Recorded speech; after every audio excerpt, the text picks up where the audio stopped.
வணக்கம், நமஸ்காரம். இன்று நாம் தரிசிக்கவிருக்கும் திருக்கோயில் காஞ்சிபுரத்தில் இருக்கிற புத பகவான் வழிபட்ட சிவன் கோவில், திருஞான சம்பந்தர் பாடல் பெற்ற திருக்கோவில். மிக சிறப்புகள் வாய்ந்தது. என்ன கோயில் அப்படின்னா, ஸ்ரீ பிரம்மராம்பிகை சமேத சத்திய விரதர் என்கிற ஸ்ரீ சத்யநாதர் சுவாமி திருக்கோவில். காஞ்சிபுரம் போனீங்க அப்படின்னா கண்டிப்பாக இந்த கோயிலையும் உங்கள் லிஸ்ட்டில் சேர்த்துக்கோங்க. புத பகவான் இங்கு வந்து சிவனை பூஜித்து கிரக நிலை தானும் ஒரு நவகிரகங்களில் ஒருவராக இருக்க வேண்டுமென்று வரம் வாங்கி கொண்டவர். அதனால் இத்திருக்கோயில் ரொம்ப விசேஷமானது. திருக்கச்சி நெறி காரைக்காடு மருவி திருக்காலிமேடு அப்படின்னு மாறிடுச்சு. புத பகவானை வழிபட்டால் நமக்கு என்னெல்லாம் சிறப்பு நன்மை அப்படின்னு பாருங்கள். கல்வியின் மேன்மை ரொம்ப முக்கியமானது. குழந்தைங்களை கோடை காலத்தில் கூட்டிகிட்டு போயிடுங்க. தொழிலில் முன்னேற்றம், அப்புறம் வியாபாரத்தில் லாபம், திருமண தடைகள் நீங்கும், குழந்தை பாக்கியம் கிடைக்கும், குடும்பம் மேன்மை அடையும். எவ்வளோ சிறப்புகள் கிடைக்குது. ரொம்ப முக்கியமானது கல்வியின் மேன்மை. அப்புறம் அரசியல் மற்றும் கலைத்துறையில் முன்னேற்றம் அடையலாம். அப்புறம் நரம்பு சம்பந்தமான நோய்கள் பூரண குணமடையும். இதெல்லாமே 17 அகல் தீபம் ஏற்றி 17 முறை வலம் வரவும் புதன்கிழமை அன்னைக்கு சென்று இதெல்லாம் பண்ணினோன்னா, ஏன்னா புத பகவானே இங்கு வழிபட்டு இறைவனிடம் வரம் வாங்கி கிரக நிலை அடைந்தார். 9 நவகிரகங்களில் அவரும் ஒரு கிரகமாக இறைவனிடம் வரம் வாங்கியவர் இந்த சிவனை வழிபட்டு. அதனால் கண்டிப்பாக இத்திருக்கோயிலுக்கு காஞ்சிபுரம் போகிறப்போ போயிட்டு வாங்க. கல்வியில் சிறந்து விளங்குவதற்கும் தொழிலில் லாபம் அடைவதற்கும் பல விசேஷங்களுக்கும் இந்த இறைவனை வழிபடுவது சிறப்பு. இந்திரன் இங்கு வந்து வழிபட்டு இருக்கிறாங்க. ஒரு காலத்தில் காரை செடிகள் மத்தியில் இந்த சிவலிங்கம் இருந்ததாகவும், அதனால்தான் திருக்காரை அப்படின்னு மாறிடுச்சு, திருக்காலீஸ்வரர் அப்படின்னு. இந்த திருக்கோயிலில் தட்சிணாமூர்த்தி ரொம்ப விசேஷமாக இருக்கார். நார்மலாக 4 பேர் இருப்பாங்க அவருடைய சீடர்கள். ஆனால் இந்த திருக்கோயில் 7 பேர் இருக்கிறதாக சொல்கிறாங்க. 7 பேர் சீடர்களாக அமர்ந்திருக்கிறாங்க.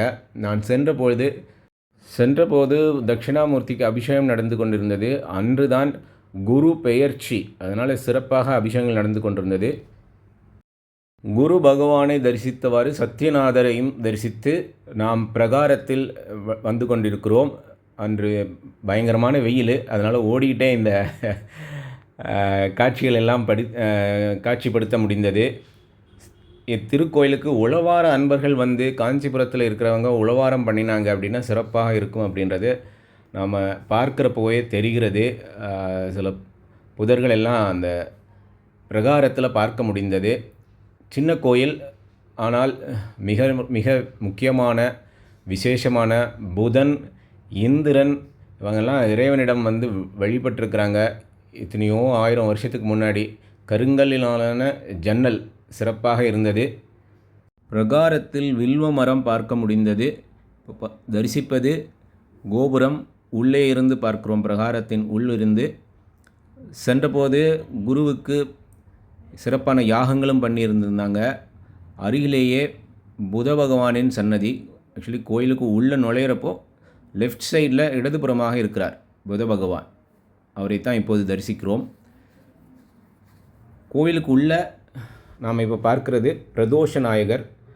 அவருக்கு பக்கத்திலேயே உள்ளேயே நாராயணன் திருமாலுக்கும் சன்னதி வச்சுருக்கிறாங்க. இங்கே என்ன விசேஷம்னு கேட்டப்போ புதனுக்கு விசேஷமானவர் பெருமாள் அப்படின்னு சொல்லியிருந்தாங்க.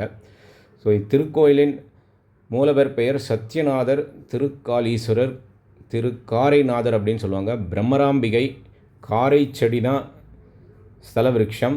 திருஞான சம்பந்தர் பாடிய பாடல் தேவாரம். பிறை நவின்ற செஞ்சடைகள் பின்தாள பூதங்கள் மறை நவின்ற பாடலோடு ஆடலராய் மழுவேந்தி சிறை நவின்ற வண்டினங்கள் தீங்கெனிவாய் தேன் கவுதும் நிறை நவின்ற கலிக்கச்சி நெறிக்காரை காட்டாரே.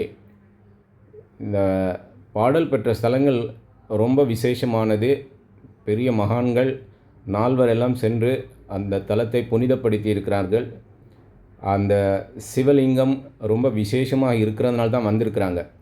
இப்போது அந்த நந்தி ஒரு பக்கமாக திரும்பி இருக்கிறாங்க. அந்த பக்கத்தில் ஒரு என்ட்ரன்ஸ் கூட இருக்குது. அதனுடைய விளக்கம் என்னன்னு தெரிஞ்சதுன்னா கமெண்ட் செக்ஷனில் பதிவிடுங்க.